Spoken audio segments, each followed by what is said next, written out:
नमस्ते बच्चों, आज हम देखेंगे संज्ञा। संज्ञा की व्याख्या हम देखेंगे।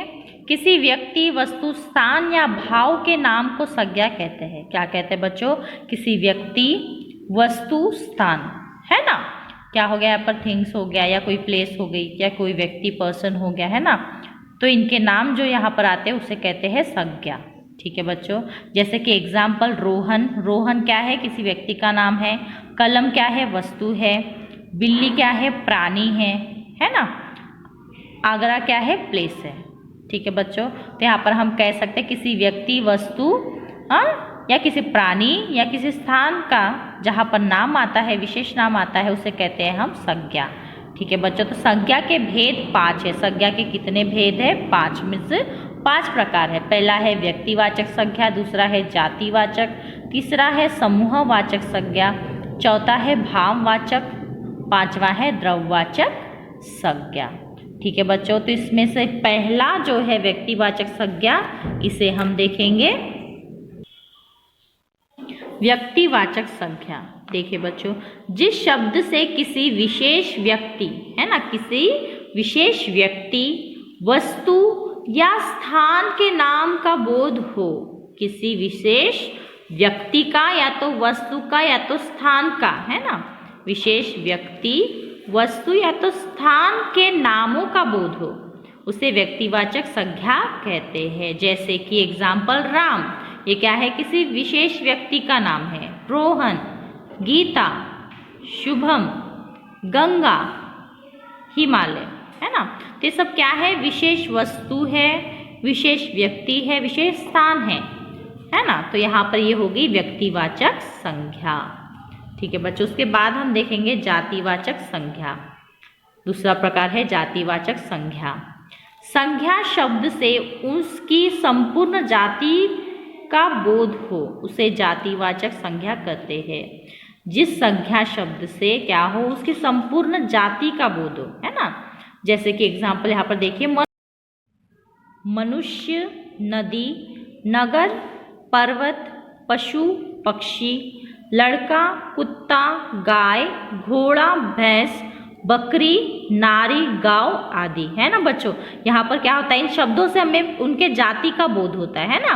कुत्ता हमें जाति का बोध होता है, मनुष्य हमें पता चलता है, पर्वत, पशु, पक्षी, तो ये सबों से, यानी इन शब्दों से हमें क्या पता चलता है? उसके संपूर्ण जाति का बोध हमें होता है ना। तो इसे कहते हैं हम लोग जातिवाचक संज्ञा, जिससे हमें उसके जाति का पता चले। उसके बाद तीसरा प्रकार है समूहवाचक संज्ञा। समूह मतलब होता है बच्चों ग्रुप। ठीक है, जैसे कि हम व्याख्या देखेंगे। जिस संज्ञा शब्द से वस्तुओं के समूह या समुदाय का बोध हो, उसे समूहवाचक संज्ञा कहते हैं। क्या कहते हैं बच्चों? जिस संज्ञा शब्द से वस्तु के समूह का, है ना, यानी ग्रुप है या संचय है, ऐसा पता चल रहा है जहाँ पर हमें, वहाँ पर होता है समूहवाचक संज्ञा। जैसे कि एग्जाम्पल हम देखेंगे, व्यक्तियों का समूह जैसे कि भीड़, या तो जनता, या तो कक्षा, और वस्तुओं का समूह जैसा गुच्छा, है ना, कुंज, या तो मंडल। ठीक है बच्चों, तो ये हो गया हमारा समूहवाचक संज्ञा। चौथा प्रकार है हमारा भाववाचक संज्ञा। भाव, ठीक है बच्चों, देखिए, जिस संज्ञा शब्द से पदार्थों की अवस्था, गुण, दोष, धर्म आदि का बोध हो, उसे भाववाचक संज्ञा कहते हैं। क्या होता है बच्चों? जिस शब्द से, संज्ञा शब्द से क्या होता है? पदार्थ, है ना, खाने के पदार्थ जैसे रहते हैं, या तो अवस्था मीन्स स्थिति, गुण, दोष, क्वालिटी, है ना, धर्म, इन सब का जहाँ पर बोध होता है, वहाँ पर होता है भाववाचक संज्ञा। जैसे कि एग्जाम्पल है, देखिए, बुढ़ापा, है ना, मिठास, इससे हमें उसका गुण पता चलता है। बचपन, मोटापा, चढ़ाई, थकावट आदि, ये सब क्या है? इसके एग्जाम्पल है, भाववाचक संज्ञा के एग्जाम्पल है, जिससे हमें गुणों का पता चलता है, दोष का पता चलता है। जैसे कि मोटापा, मोटापा हम क्या कहते हैं? दोष कहते हैं। चढ़ाई, थकावट, है ना, तो ये हो गया हमारा भाववाचक संज्ञा।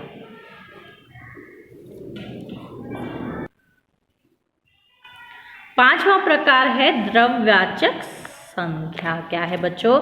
द्रव्यवाचक संज्ञा। देखिए इसकी व्याख्या हम देखेंगे। जिस संज्ञा से नाप तोल वाली वस्तु का बोध हो। कैसा? नाप तोल मीन्स मेजरमेंट, है ना, जिसे हम नापते हैं तोलते हैं, उसे द्रव्यवाचक संज्ञा कहते हैं। क्या कहते हैं? उसे द्रव्यवाचक संज्ञा कहते हैं।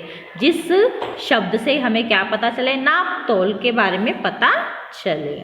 जैसे कि तांबा, पीतल, चावल, घी, तेल, सोना, लोहा, ये सबको हम क्या कर सकते हैं? नाप सकते हैं और तोल सकते हैं। जैसे तांबा हम तोलते हैं, पीतल, है ना। उसके बाद क्या है? तेल को हम यानी तोलते हैं कितना लीटर है, ऐसा। ठीक है बच्चों, तो जहाँ पर नाप तोल के शब्द होते हैं वहाँ पर होता है द्रव्यवाचक संज्ञा।